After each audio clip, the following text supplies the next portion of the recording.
ধরে নেবা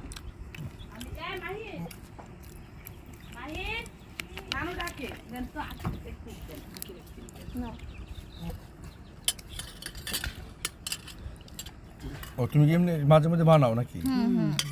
ভালো, ঘরে বানানো স্বাস্থ্যসম্মত।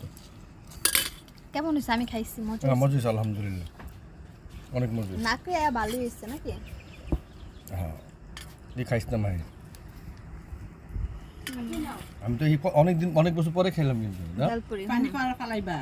রাত করে শ্বশুর বাড়িতে আসলাম, এসে দেখি আমার শাশুড়ি আম্মা বাসায় নাই, উনি ওনার আম্মাকে দেখতে গেছেন। যাই হোক, আমার ভাবি, আমার সুমন্দি ওয়াইফ আমাদেরকে খাওয়াইলো, উপস্থিত যাচ্ছিল, তা দিয়ে খেলাম। ডিম ভেজে দিল, বাদাম ভর্তা ছিল, শুটকি ভর্তা ছিল আমার পছন্দের, এবং দুন্দুল দিয়ে বাইলা মাছ আমার খুব পছন্দের। আলহামদুলিল্লাহ খেলাম।